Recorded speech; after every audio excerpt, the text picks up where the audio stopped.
In this episode, I'm going to be focusing on Blaston Paint Shop, and I have with me today Jim Sasko, who's the president of Regal Industrial Corporation.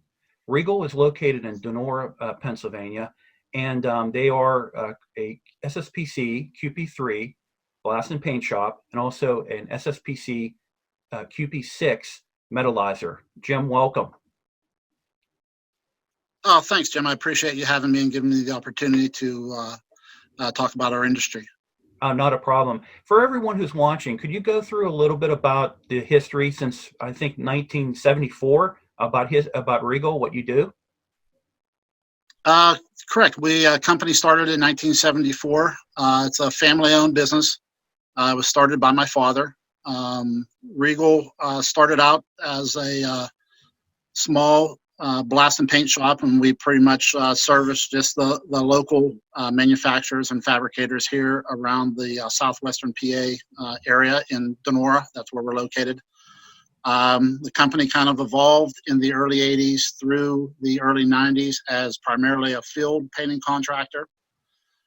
We purchased our current facility in 1994 from Babcock & Wilcox. They had a strong local presence.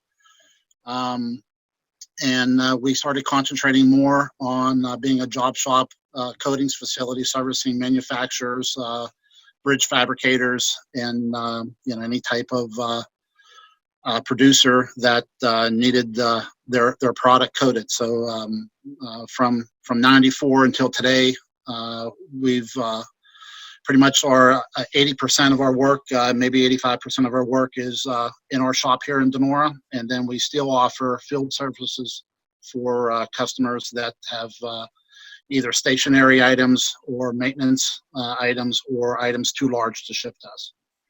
I think it's interesting because when a lot of people who don't know much about the industry that you're serving, they think that a shop is pretty much fixed, but you have the ability to be mobile as well as doing a lot of work in the shop.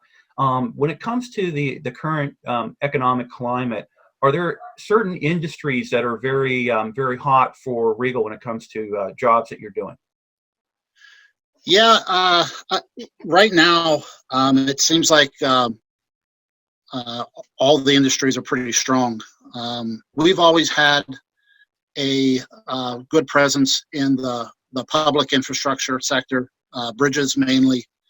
And the reason why we bought this facility was to service the bridge industry, and that's always been kind of our mainstay and stronghold, for the last 20 years.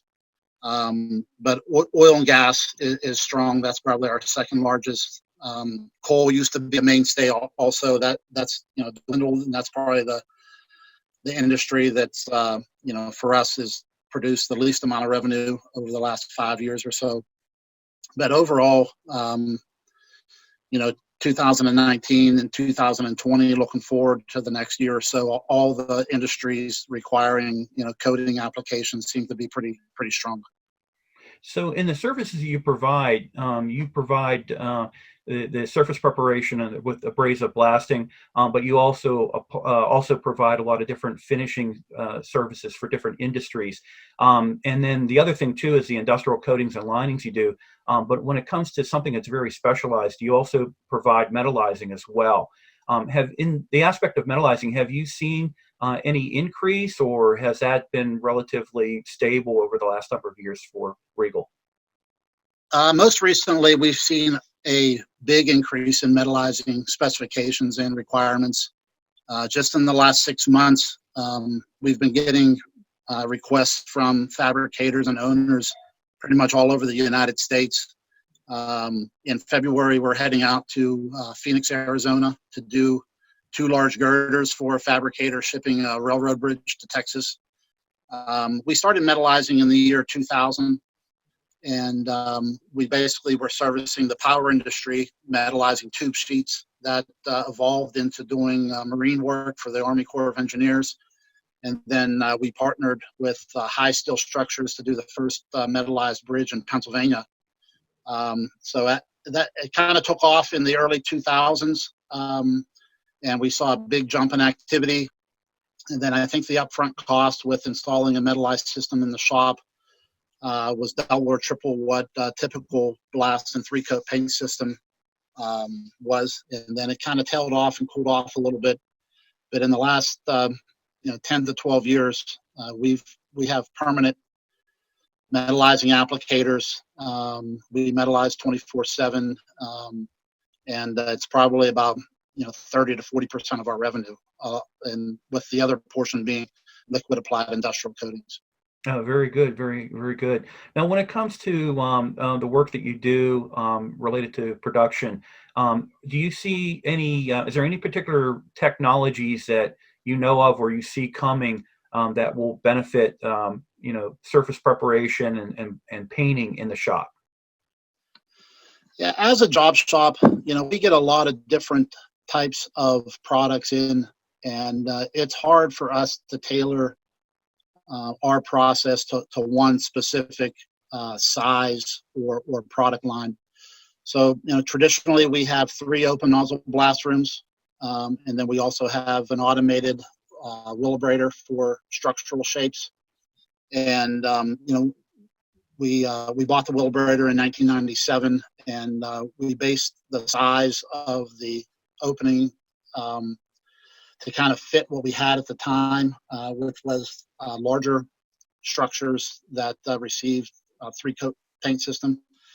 But as a job shop, we kind of get a lot of different items in, from pedestrian bridge trusses to girders to small secondary members. We do a lot of piping.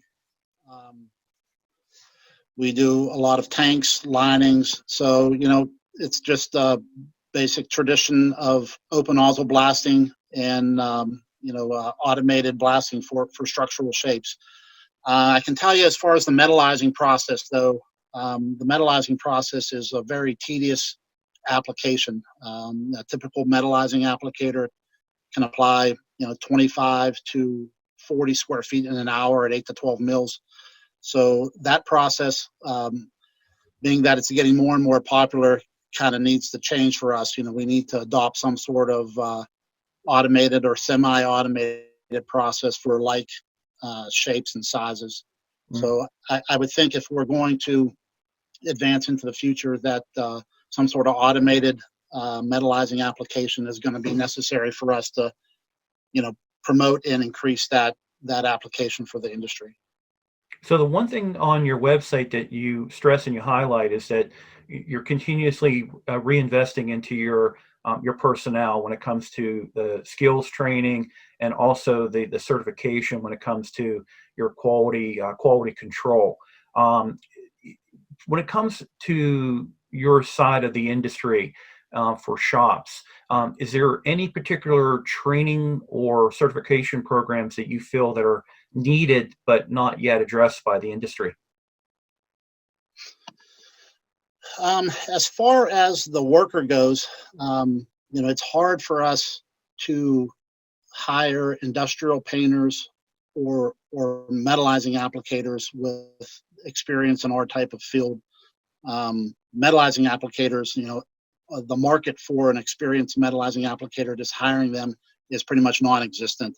That trade pretty much starts in-house, and we do self-training here. So that's something that we're actually considering starting a training program just to self-preserve our workforce and increase the workforce of knowledgeable metallizing applicators just for our sake. I think that's one aspect that's kind of holding back metallizing being specified and promoted, is just the lack of quality applicators and the ability to hire and train.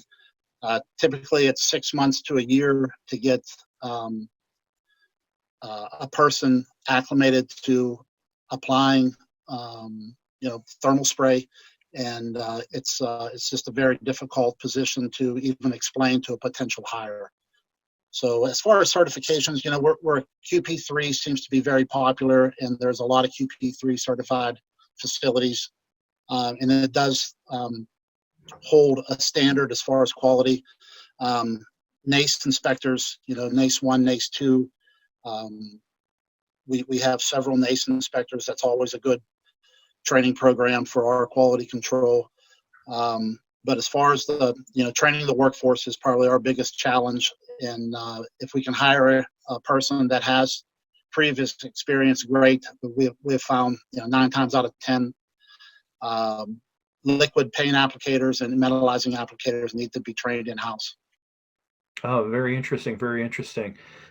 So, Jim, during our conversation here, we've covered a lot of things from, industries that are real hot right now, and also to talking about technologies and the aspect of the production when it comes to blast and paint shops.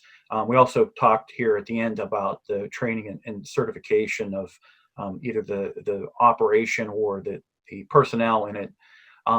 In closing of this interview here, is there anything that we didn't talk about related to industrial blast and paint shops that you feel is important that you want to relay to the people watching this episode?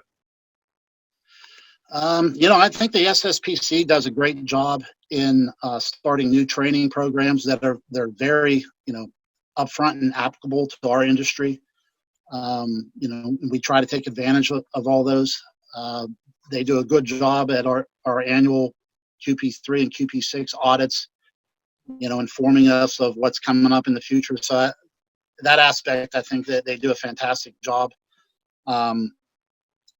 It seems like the whole industry is moving towards, better coatings, more documentation, and we're trying to be in the forefront of doing that. Talking to our major paint manufacturer vendors like Sherwin-Williams and Carboline and International and PPG. What are the new products coming out? And it's always some sort of specialized equipment to apply those new products. So I would just say that we just try to stay in the front as an applicator to being able to put ourselves in the position to apply the most technologically advanced products. Great. I appreciate that. So for everyone watching this episode, in the comments or the description for the video below, I'll have email address for contact at Regal, but I'll also have their website so that you can take a look at their website, their services, and things like that. Jim, I very much appreciate the opportunity to talk with you today and the information that we shared. This was a great interview. Thank you. Thanks, Jim. I appreciate the opportunity. Have a great day. You too.